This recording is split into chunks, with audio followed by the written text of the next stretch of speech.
वक्रतुण्ड महाकाय सूर्यकोटि समप्रभा निर्विघ्नं कुरु मे देव सर्वकार्येषु सर्वदा वक्रतुण्ड महाकाय सूर्यकोटि समप्रभा. Welcome to the 38th year of Bhajanawali broadcast, directed and hosted by Shri Gyan Rajhans. Bhajanawali is a spiritual broadcast consisting of English discourses, Hindi pravachan, Gyan Gita, and melodious bhajans. Bhajanawali is supported only by your individual donations, which are tax-deductible in Canada. Donations can be made online and donation receipts can be obtained instantly. भजनावली के 38वें वर्ष के प्रसारण में आपका स्वागत है। हमारे प्रसारण में आप अंग्रेजी और हिंदी प्रवचनों, मधुर भजनों और ज्ञान गीता के श्लोकों की व्याख्याएं सुनते हैं। कृपया हमें दान देना न भूलें, क्योंकि हमारा सारा प्रसारण विज्ञापन रहित है। अब आप ऑनलाइन डोनेशंस भी कर सकते हैं, जिसकी टैक्स डिडक्टेबल रिसीट आपको तुरंत मिल सकती है। धन्यवाद. Now, here is your host, Shri Gyan Rajhans. Thank you, Shalini. My dear worldwide listeners of Bhajanawali webcast, last Thursday, July the 12th, the internationally acclaimed humanitarian, philosopher, educator, orator, and non-sectarian spiritual leader, Dada J.P. Vaswani, passed away at the age of 99 plus. I say 99 plus because had he lived another month, just one more month, he would have been a centurion, 100 years old. I was very fortunate to have had the privilege of interviewing Dada Vaswani twice for my radio program, Bhajanawali, in Toronto, Canada. As my homage today to this great spiritual leader and educationist par excellence, honored by numerous United Nations peace organizations, and who had captivated the hearts of millions of people worldwide, I am rebroadcasting selected excerpts from my interviews with him, where he talks about what is wrong about modern education and does God exist. My condolences to his countless followers. I will end today's webcast with a prayer for his soul to rest in permanent peace. Begin by asking the solution to a common problem in this country.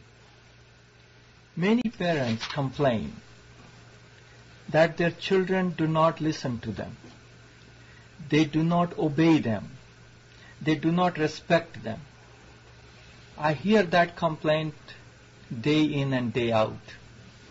Could you please tell me what is the solution?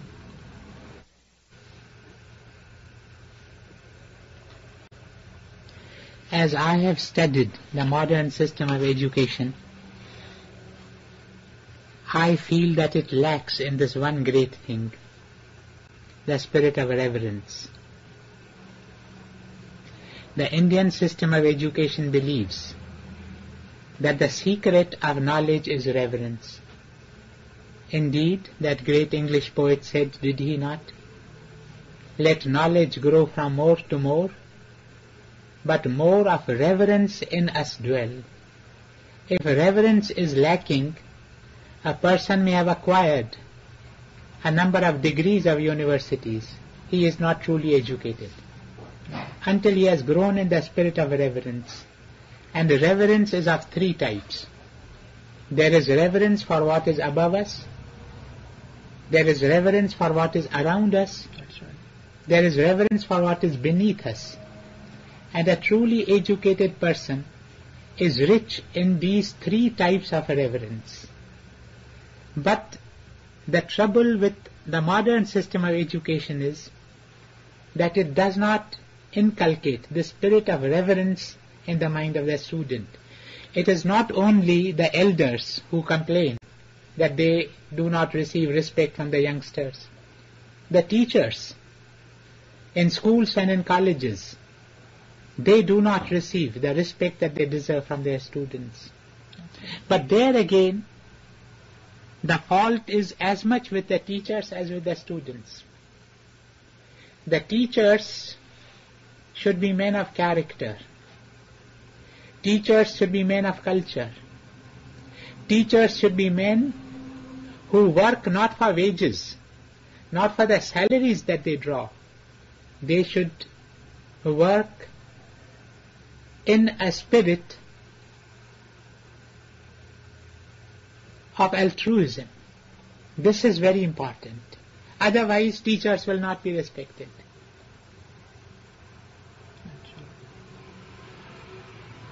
Likewise, our elders, they do not receive respect from the youngsters. Because I think they themselves do not bear witness in deeds of daily living to certain great ideals. That's right. Actually. I could speak of ideals, but if I do not bear witness to those ideals in deeds of daily living, I will not be able to inspire respect in others. It is my life that wins respect for me from others. I was telling my friends about a little child. He came and complained to me. He said, my father says to me, you must always speak the truth. And I try to do so, the child said to me. But he said it was only yesterday that a man came, knocked on the door and asked me to go and find out if my father was in the house. I went to my father's room and I found that he was there. And I told him so and so has come to meet you. And my father said to me, go and tell him that your father is not in the house. So he said, I had to speak the truth, I had to convey this message. I went and told the visitor that my father says that he is not in the house. Now, if we tell our children to speak the truth, but we ourselves do not do so, what is the influence that we are having on the mind, on the heart of the child? Therefore, we should be very careful. The child understands and learns more by example rather than by precept. That's right. Thank you very much. Could I go ahead and ask another question? Oh yes. Thank you very much. Provided you find this answer satisfactory. This answer is more than otherwise satisfactory. It may be a waste of time. No, Dadaji, I can't say how much overwhelmed I am, really, and truthfully. But all of a sudden, once in a while, someone asks me, does God exist? I'm speechless. I can't answer. Maybe you can.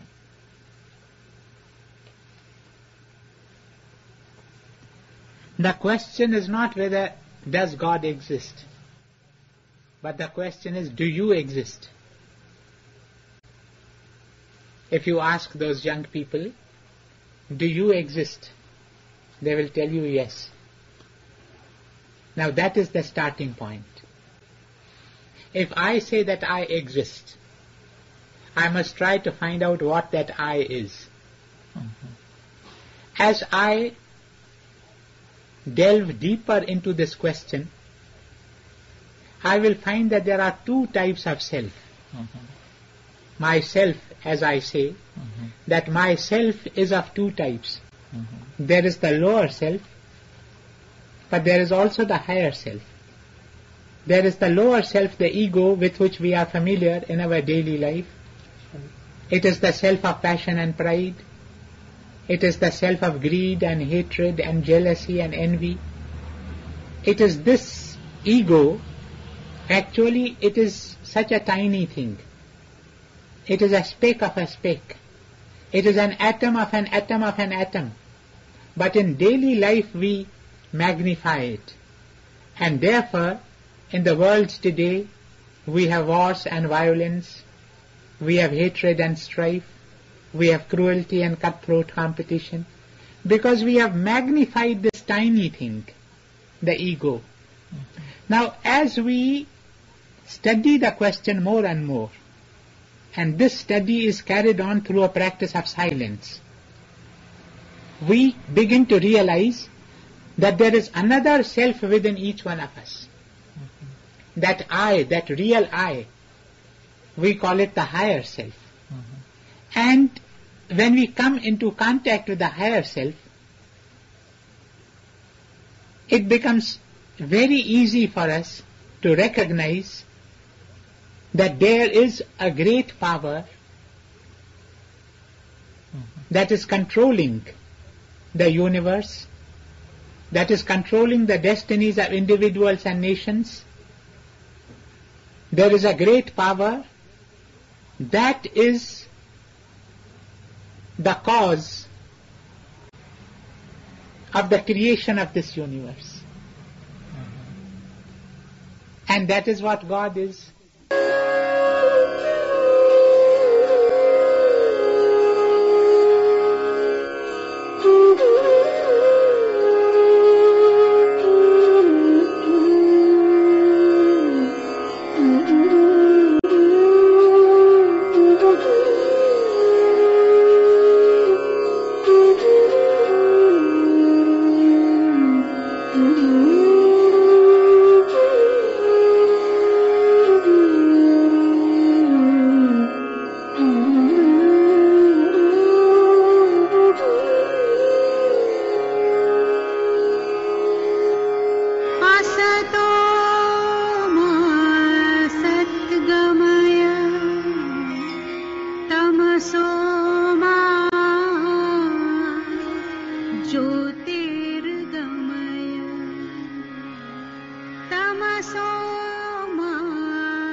सर्वे भद्राणि पश्यन्तु मा कश्चित् दुःखमाप्नुयात्